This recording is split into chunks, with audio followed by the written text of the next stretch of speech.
O homem estava bem, esperando um daqueles momentos que a gente nunca quer experimentar, né? A gente fica chateado quando no mesmo dia tem alguma coisa no trabalho que desagrada, no caminho de volta para casa fura o pneu, e na hora que vai entrar em casa, depois de trocar o pneu, dá uma topada com o dedão num móvel que alguém mudou de lugar, a gente já vira e fala, ó dia, ó hora, ó, como é que é? Ó dia, ó dor, ó céus. Aí tem outras vezes que realmente as coisas ficam mais difíceis. Perde um emprego, vive um conflito. Às vezes a frustração é de outro tipo. Recentemente eu tive uma experiência muito engraçada. Quando as pessoas discutem sobre a natureza dos sonhos e tudo, tem muita tentativa de entender o que é o sonho. Mas uma das coisas que todo mundo concorda é que existe, mas é raro, o humor, a piada em sonhos. Geralmente parece que a piada, esse tipo de coisa acontece quando a gente está acordado. Recentemente eu tive algo que para mim só pode ser uma piada em sonho. Eu estava muito cansado, eu tinha chegado de viagem. Eu cheguei de viagem dos Estados Unidos e já corri direto para... bom, na verdade eu fui em casa, tomei um banho, troquei, botei um terno e corri direto para uma reunião no Mackenzie. Foi uma reunião pesada. Aí ela foi até a noite.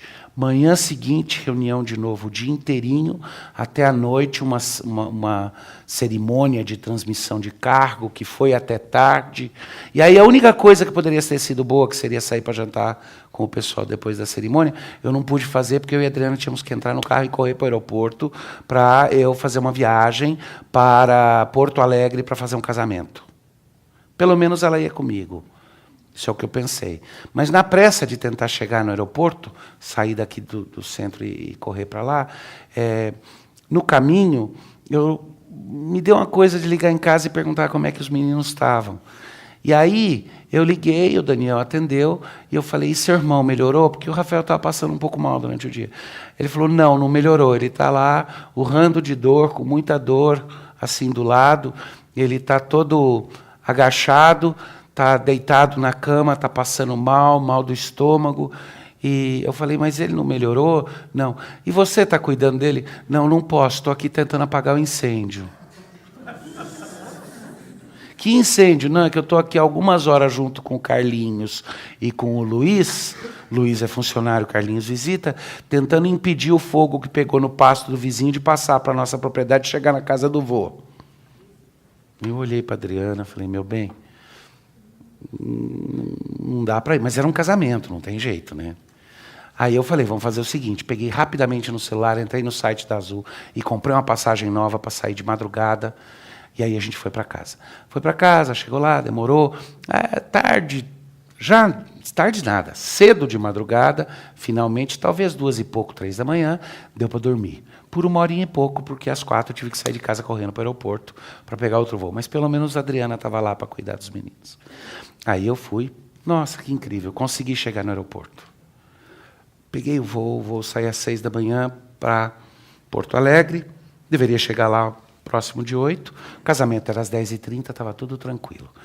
Aí eu falei, eu tenho 1 horinha e pouco de voo aqui, eu vou dormir. Fechei os olhos. Eu acordei quando o piloto disse, olha, depois de voarmos 1 hora, dando voltas aqui em cima de Porto Alegre, é impossível aterrissar, então nós vamos para outra cidade. Mas como as outras cidades ao redor estão fechadas, nós vamos para Chapecó.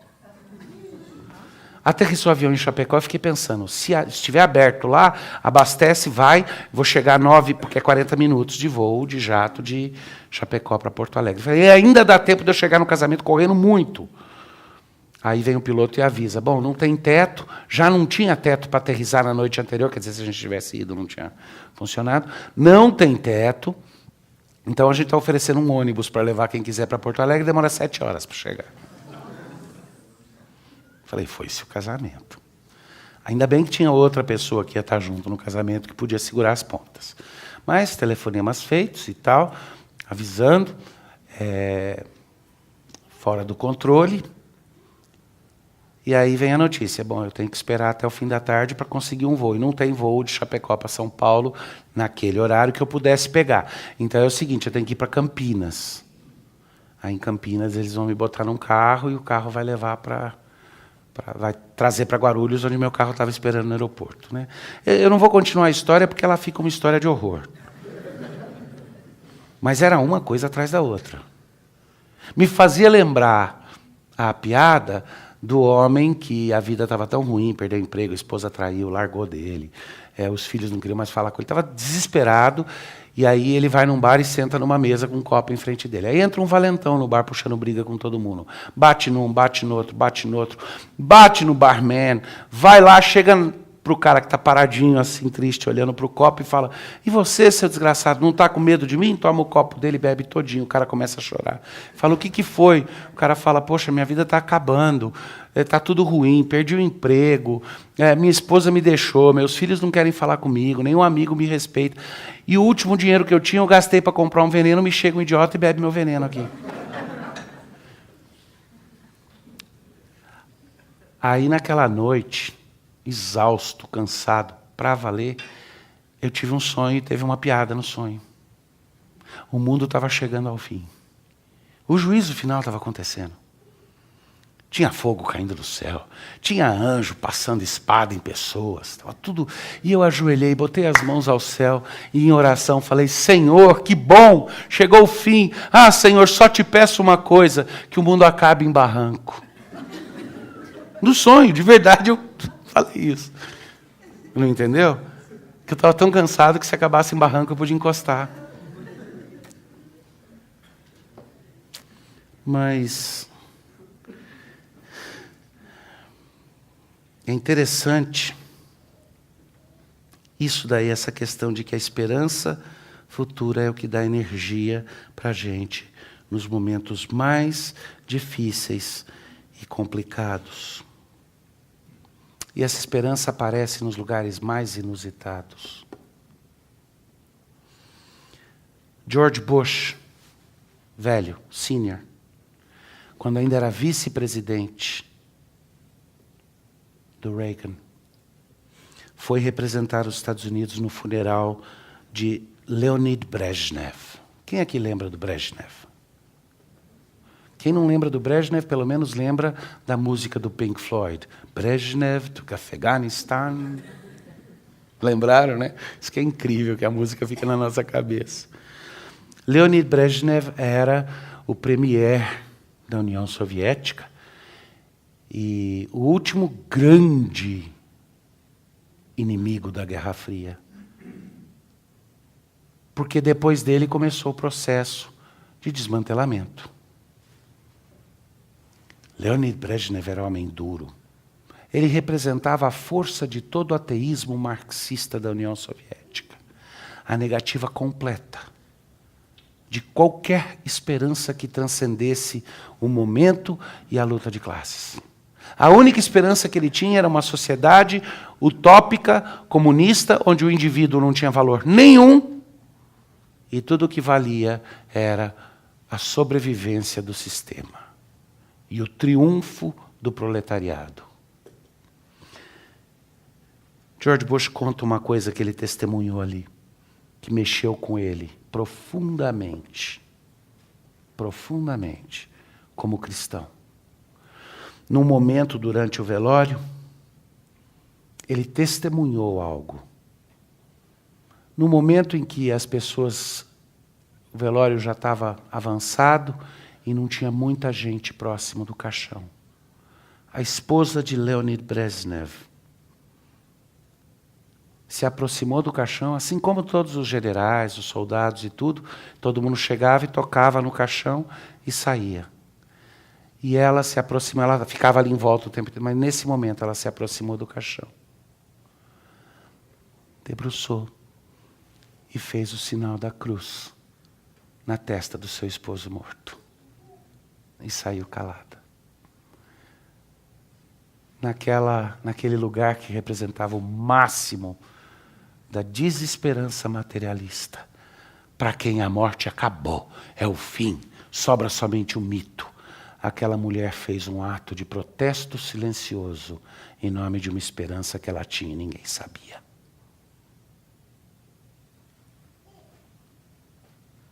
Deixa eu ler com vocês. No livro de Ezequiel, para ficar registrado, o título do sermão é Ainda Resta uma Esperança. Abre no capítulo 11.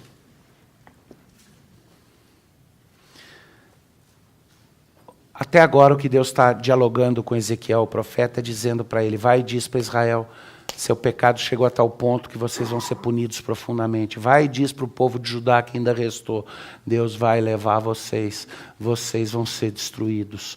Tudo aquilo que anuncia e prenuncia a destruição completa. Muito mais do que uma pequena cidade no Maine que recebe o anúncio de que vai ser desapropriada para a construção de uma represa, mas todo mundo é bem compensado. Isso é diferente, é Deus dizendo os pecados de vocês como nação me levam a usar os estrangeiros para punir vocês. E a coisa vai ficar feia. Uns 12 anos atrás, a expressão que a gente usaria era a jeripoca vai piar. A coisa vai ficar feia. E Ezequiel fica lá resistindo. Deus usa Ezequiel e manda Ezequiel fazer teatrinho. Muito interessante isso. Ele manda Ezequiel se vestir de um certo jeito, ficar na porta da cidade, pegar uma panela de ferro, levar na porta da cidade, fazer toda uma encenação. E Deus está usando ele como profeta. E várias vezes ele repete, então veio o Senhor e me disse, faz isso, isso. Mas toda a anunciação dele é de punição e disciplina pela iniquidade. Pelo que está acontecendo. Aí, finalmente, no capítulo 11, ele diz, então o Espírito, no versículo 1, ele diz, então o Espírito me levou à porta oriental da casa do Senhor, a qual olha para o oriente. À entrada da porta estavam 25 homens, no meio deles vi a Jazanias, filho de Azur, e a Pelatias, filho de Benaias, príncipes do povo. E disse-me, filhos do homem, são estes os homens que maquinam vilezas e aconselham perversamente nessa cidade. Para preparar o cenário para o texto em particular que eu quero pregar, o que ele está fazendo é o seguinte. Até aqui está vindo a punição e a disciplina coletiva e os anúncios coletivos de que eles vão ser punidos, de que eles vão para o exílio, de que a nação vai ser espalhada, de que Deus vai cobrar com juros todas as transgressões que eles fizeram. De repente vira muito pessoal, a narrativa dá um salto para um caso, como se fizesse um zoom num caso particular, do geral para um caso particular. E Ezequiel se vê levado pelo Espírito num lugar onde ele olha e ele vê a liderança política e religiosa de Israel reunida. Os líderes, os 25 homens mais importantes. E Deus diz, eis aí a liderança. Estes são os homens que maquinam o mal. E que acham, Deus não está vendo, vamos fazer o que nós queremos porque Deus não está vendo.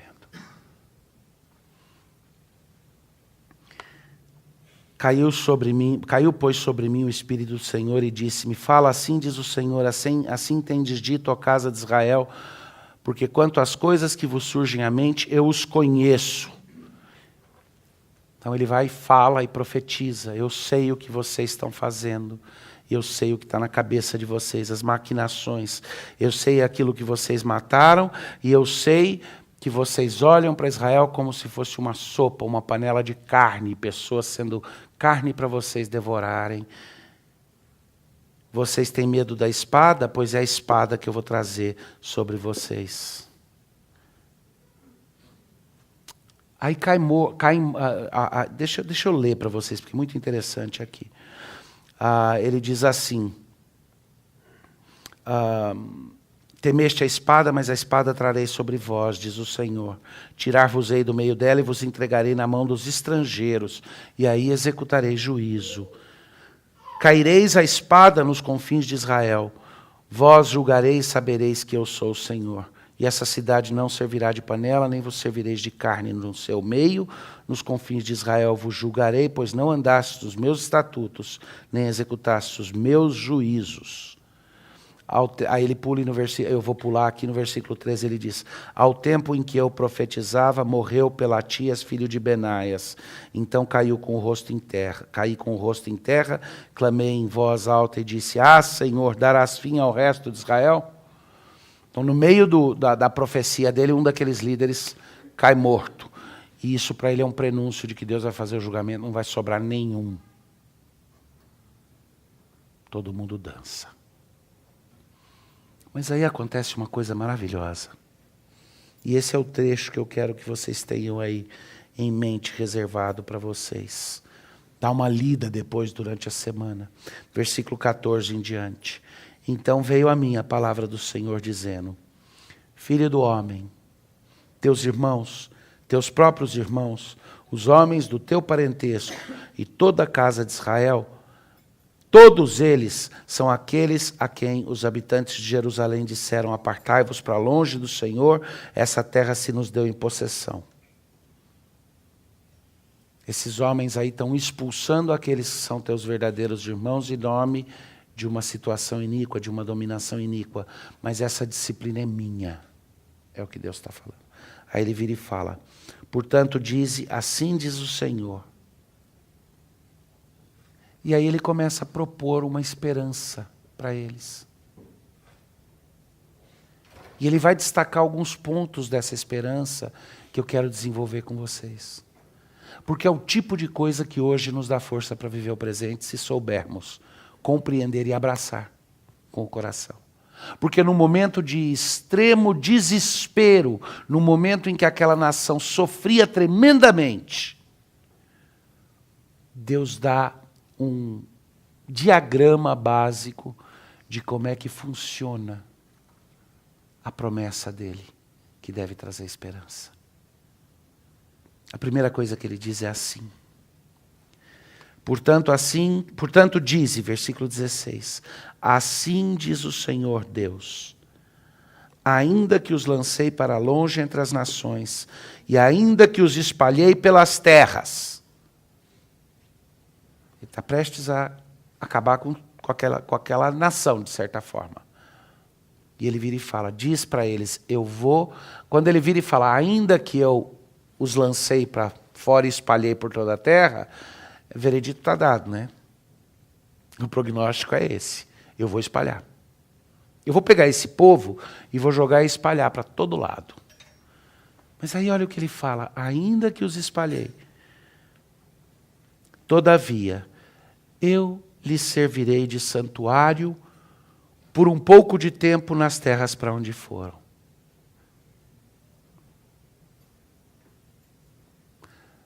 Não importa onde eu esteja, onde eu chamo de lar ou desterrado.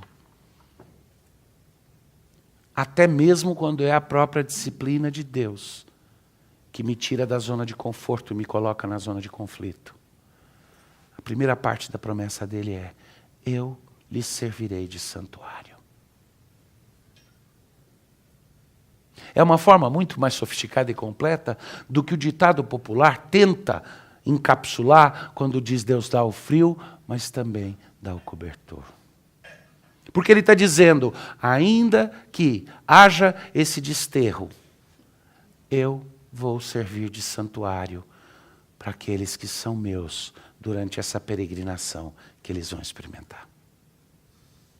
E não há momento na sua vida, não há situação, por mais escura que seja, onde você esteja sozinho e sem santuário. Tem alguém ali junto. Deus não promete que eu não vou andar pelo vale da sombra da morte. Mas Ele me ensina que eu não preciso temer mal, porque Ele está comigo. E essa é a primeira parte da promessa. Não importa, mesmo que eu espalhe esse povo para todos os cantos, eu estarei com eles. Eu vou ser o santuário deles durante esse tempo de peregrinação.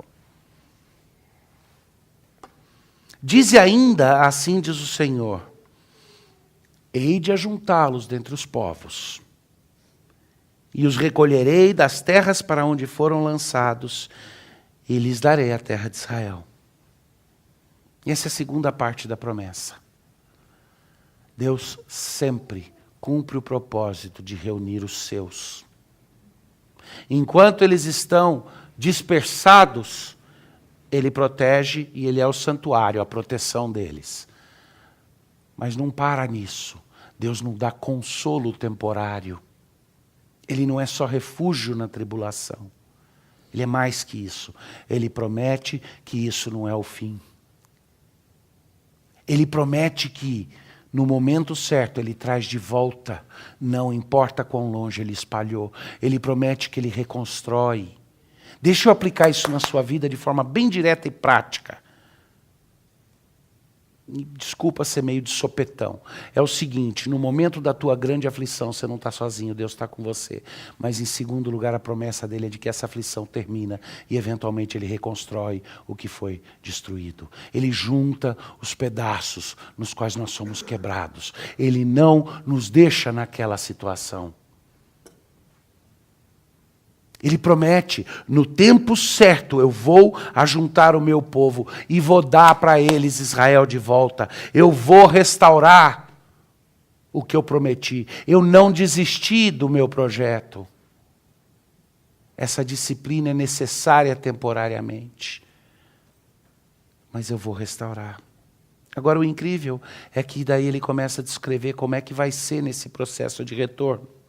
E aí a esperança deixa de ser uma esperança em preto e branco, ou uma esperança de um mapa diagramado, e ela começa a virar uma esperança em Technicolor, mais que Technicolor. Só não vou virar e falar que é em 3D, porque 3D parece que já não deu certo, né? Mas é em 4000K, ou 4000K. Porque ele vira e fala assim, voltarão para ali e tirarão dela todos os seus ídolos detestáveis e todas as suas abominações. Interessante. E aqui tem um insight que eu quero que vocês prestem atenção e olhem para dentro da sua própria vida. Porque a nossa pergunta é sempre, mas por que, Senhor? Por que é que o Senhor está nos dispersando e espalhando? Por que é que o Senhor pune essa nação? Acabarás, ó Senhor, com o teu povo? Será que o Senhor vai me destruir por completo? E aí vem a promessa, não, enquanto você estiver sofrendo a punição e a disciplina, eu não te desamparo, vou ser seu santuário. Mas, eventualmente, o propósito dessa disciplina se cumpre. O propósito dessa punição se cumpre. E, feito isso, eu reúno o meu povo e trago de volta. E o que acontece quando o povo é reunido e trazido de volta? Qual que é a primeira coisa que a profecia de Ezequiel diz que eles fazem? Não caiu a ficha ainda. Eles tiram os ídolos do meio deles. Eles queimam os ídolos e destroem os altares idólatras. Por que é que Deus mandou a punição? Senão para fazer uma transformação e quebrar a idolatria do coração. Para que aquele povo retornado destrua os ídolos da nação. É para libertação. Aquela disciplina é para libertação e por isso ela é esperançosa. Porque eu sei que no meio dela eu não sou desamparado e porque eu sei que quando ela cumpre o seu propósito e Deus me retorna, Ele me retorna melhor. Ele me retorna mais forte. Ele me restaura pronto para quebrar com os ídolos que antes eu servia. Com os ídolos que tinham me tirado dele. E tirarão dela todos os seus ídolos detestáveis e todas as suas abominações. Essa é a promessa. E é isso na nossa vida. Você quer saber por que a gente, às vezes, parece que está no lagar de Deus sendo pisado e espremido por Ele? É porque Ele quer produzir suco doce. E o suco doce, às vezes, implica o tipo de quebramento para que nós sejamos reconstruídos sem a idolatria que tantas vezes domina nosso coração. Para que nós sejamos libertos de tudo que achamos que temos. Para entender que o que temos de verdade são as promessas de Deus e o que Ele oferece. E nós somos tão apegados aos nossos ídolos que parece que se Deus não der uma balançada na gente, a gente não acorda para isso. A gente bota até Deus para servir os nossos ídolos. Ó Senhor, só te peço que me faças mais famoso para a tua honra e glória.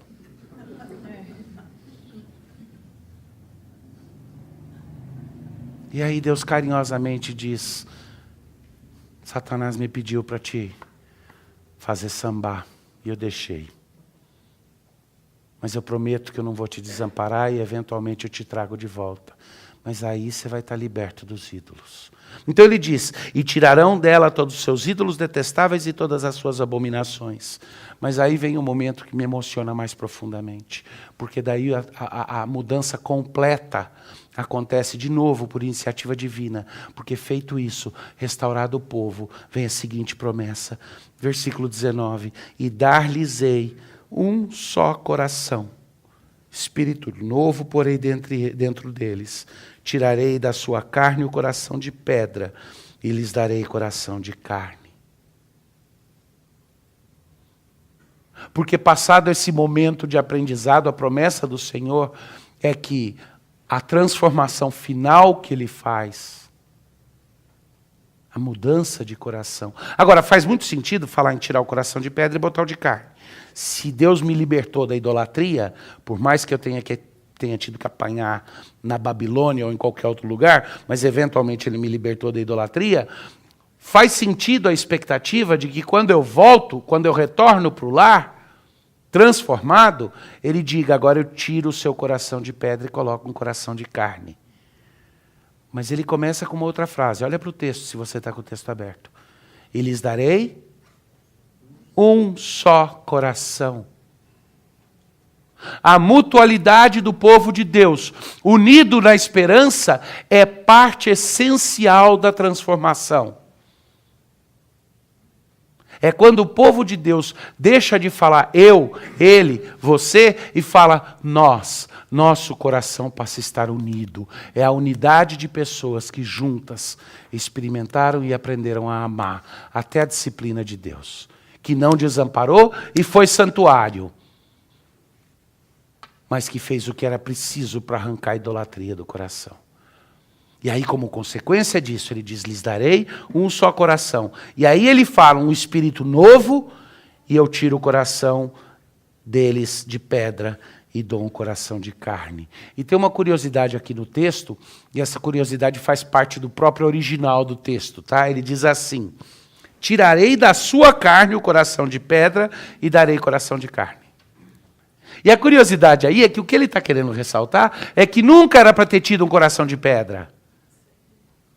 Ele está dizendo assim, você nunca podia ter tido um coração de pedra, porque você é feito de carne, porque você é filho meu.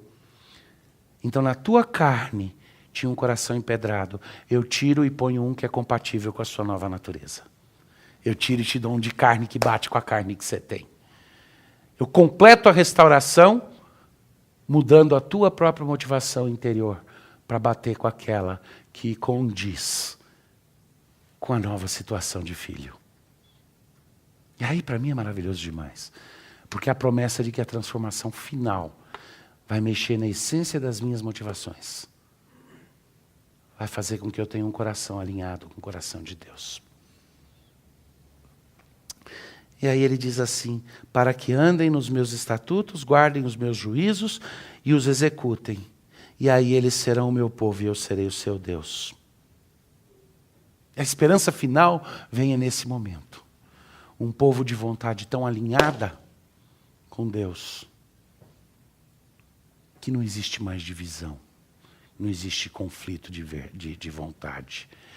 Eu tenho um amigo aqui na igreja, que não vai ficar chateado de eu contar a história, mas ele teve uma dúvida que ele queria que papai e mamãe explicassem para ele. O que acontece na Trindade se você tem 3 pessoas, que é uma só, é uma pessoa, mas tem 3 pessoas, o que acontece quando, se por acaso, quem manda mais? Quem resolve no final? É Cristo, é o Pai? Quem é que manda? E estava preocupado com isso. E aí os pais iam tentar ajudá-lo a resolver e tudo, mas parece que de noite Deus resolveu no coração desse amigo meu, porque parece que ele chegou para a mamãe no dia seguinte e disse algo mais ou menos assim, eu já entendi como é que é. É porque eles querem a mesma coisa, então não tem um que queira, um que mande mais, porque eles desejam exatamente a mesma coisa. E da cabeça de um pequenino vem esse perfeito louvor que nós não entendemos.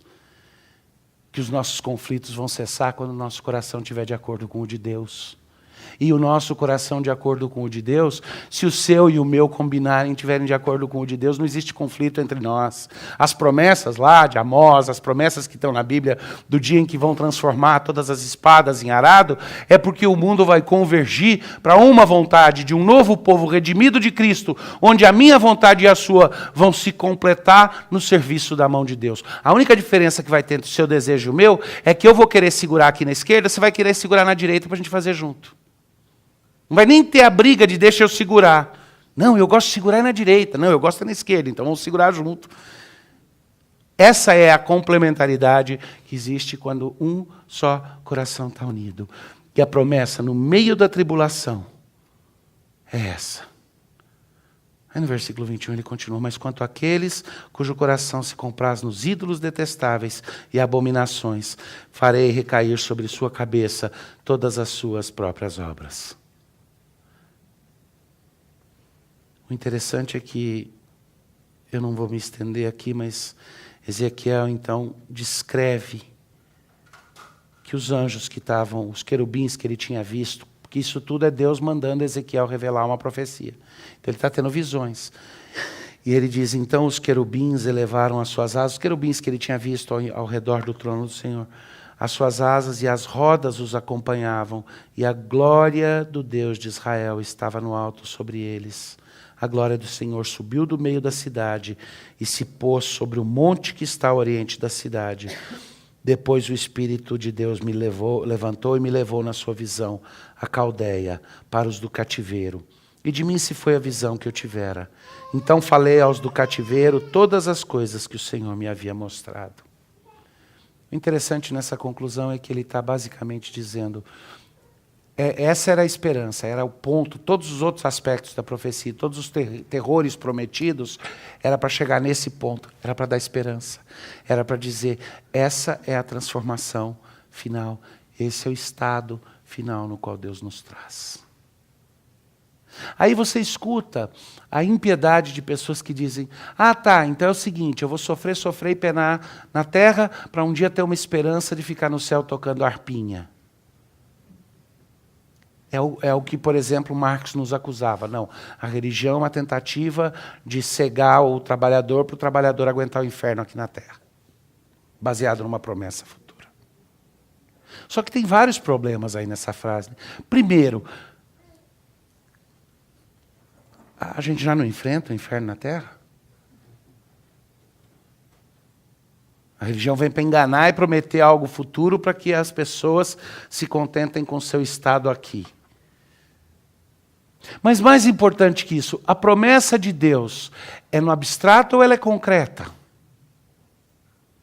Vamos ver. A promessa para você é o seguinte, cada situação que você passar tem um propósito. Mesmo as lutas, mesmo as dificuldades. E ainda que eu não tenha base na palavra para garantir 100% das vezes, baseado em alguma experiência, eu vou te dizer que na maior parte das vezes, talvez 95% do tempo, é para arrancar a idolatria do nosso coração que a gente leva a paulada. Deus deixa, não é porque porcaria acontece. Deus deixa, não é porque Ele está necessariamente me dando a paga ou a compensação de algo que eu fiz, a lei do retorno, essas coisas. Geralmente é porque Deus está trabalhando no meu coração. E o trabalho principal dele é arrancar a idolatria que existe lá. Porque nós somos verdadeiras fábricas de ídolos, como diz Calvino. Porque a gente não entende que não existe descanso até que a gente descanse em Deus. Minha frase favorita, minha citação favorita de Agostinho de Hipona. Senhor, Tu nos fizeste para Ti, não há descanso em nossa alma até que descansemos em Ti.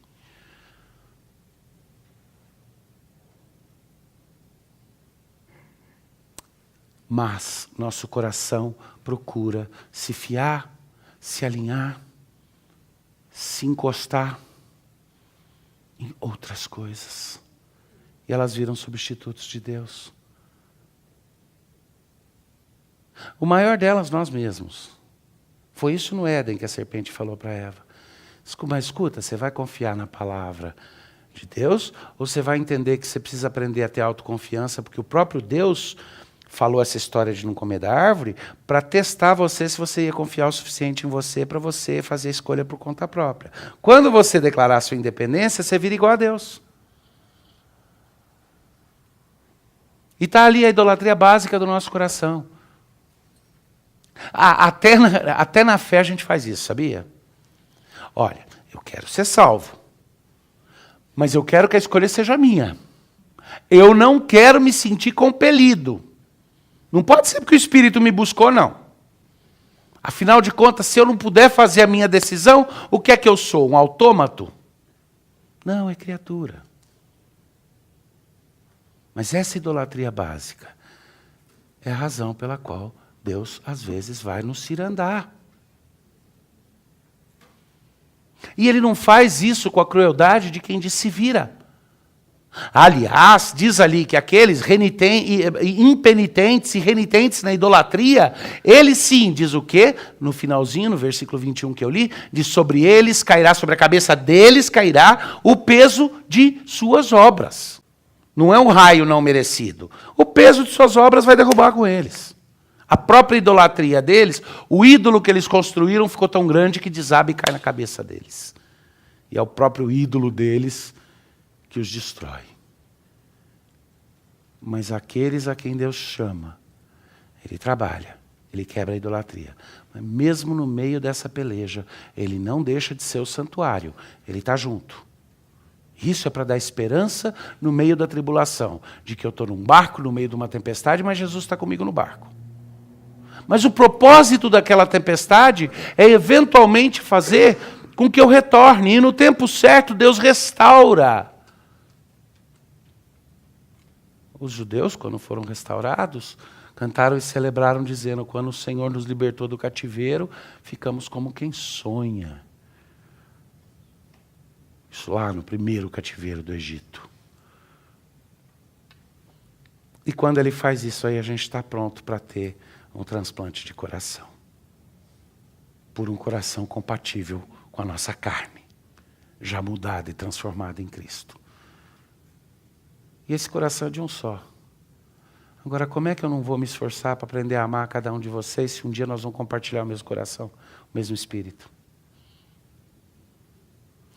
Como é que eu vou me colocar como julgador e não ajudador e santuário para o meu irmão, se um dia nós vamos compartilhar o mesmo coração?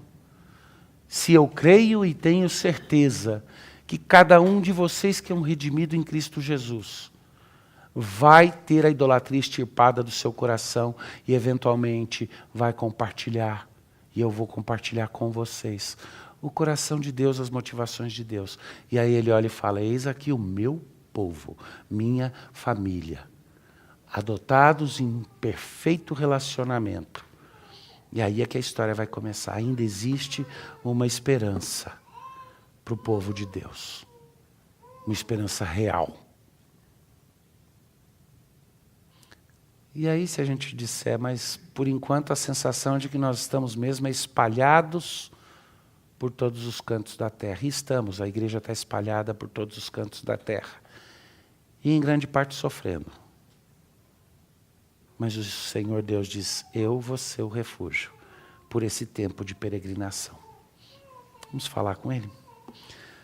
Pai, te agradecemos pela Tua promessa, pela esperança, e que ela nos motive e fixe os olhos. Quebra já os ídolos que nos prendem, sê o nosso refúgio. Dá-nos o Teu coração novo que vem pelo Teu Espírito na redenção que Cristo providenciou. E que aprendamos que esse coração é um só. Ansiamos pelo momento em que veremos completa toda essa obra, mas regozijamos desde já com esse caminho maravilhoso que o Senhor traçou por Cristo Jesus. Amém.